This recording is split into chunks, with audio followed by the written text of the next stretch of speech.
Hello, littles. I'm Amma. Why don't you put on your softies and join me for a story? I have my hot chocolate and my storybooks all ready to go. So let's begin.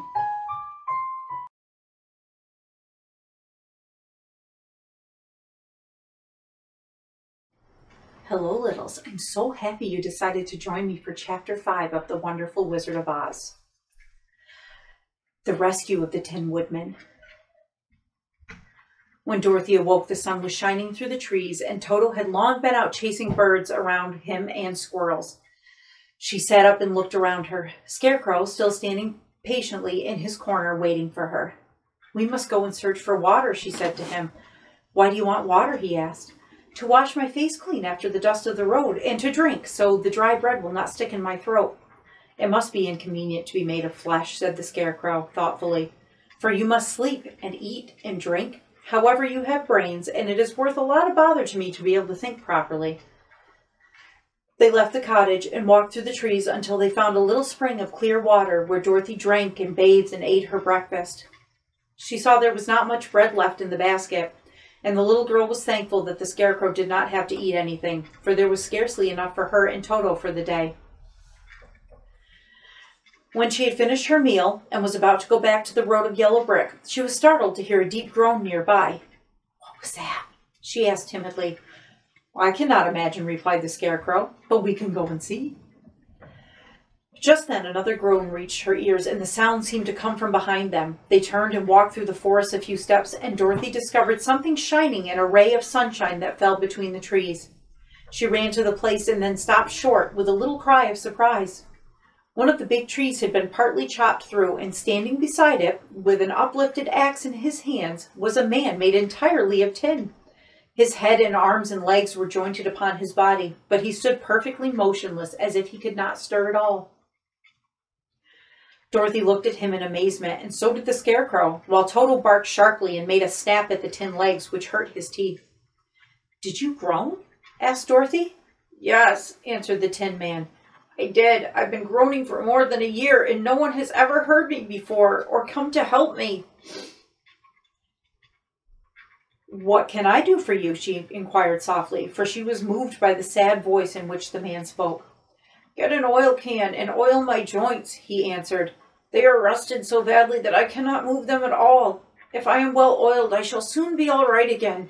You will find an oil can on a shelf in my cottage." Dorothy at once ran back to the cottage and found the oil can, and then she returned and asked anxiously, "Where are your joints?" "Oil my neck first," replied the Tin Woodman. So she oiled it, and as it was quite badly rusted, the Scarecrow took hold of the tin head and moved it gently from side to side until it worked freely, and then the man could turn it himself.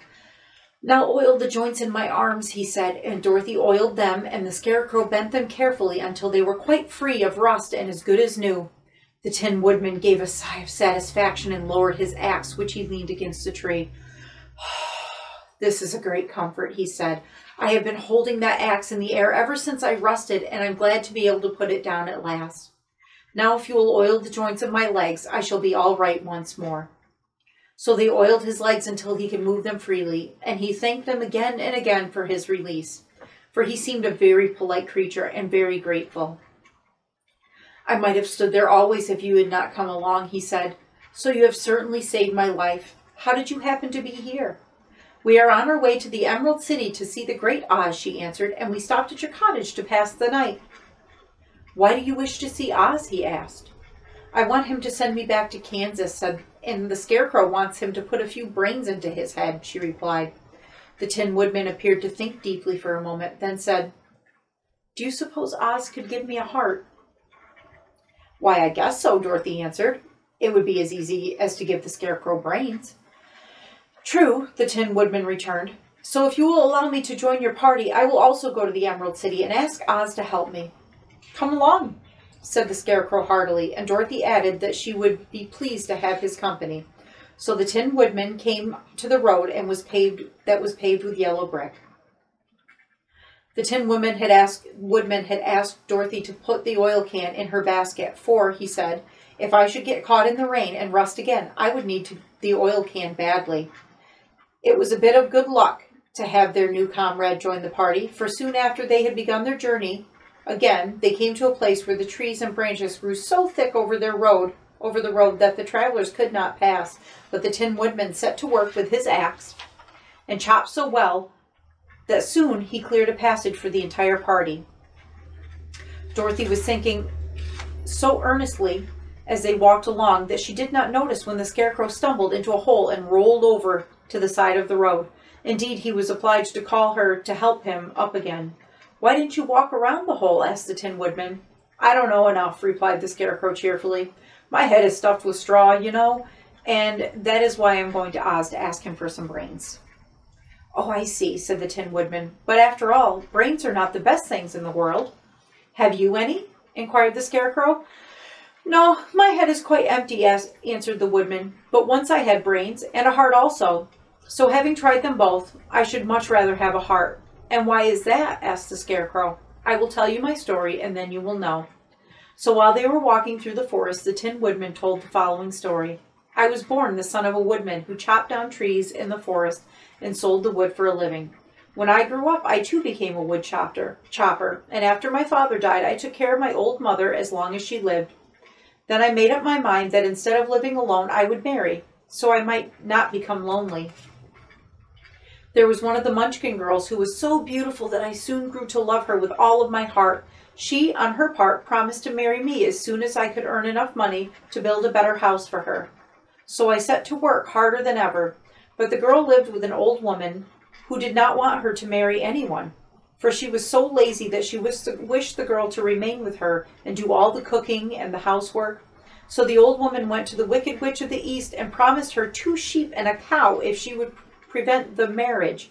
Thereupon the Wicked Witch enchanted my axe, and when I was chopping away my best one day, for I was anxious to get the new house and my wife as soon as possible, the axe slipped all at once and cut off my left leg.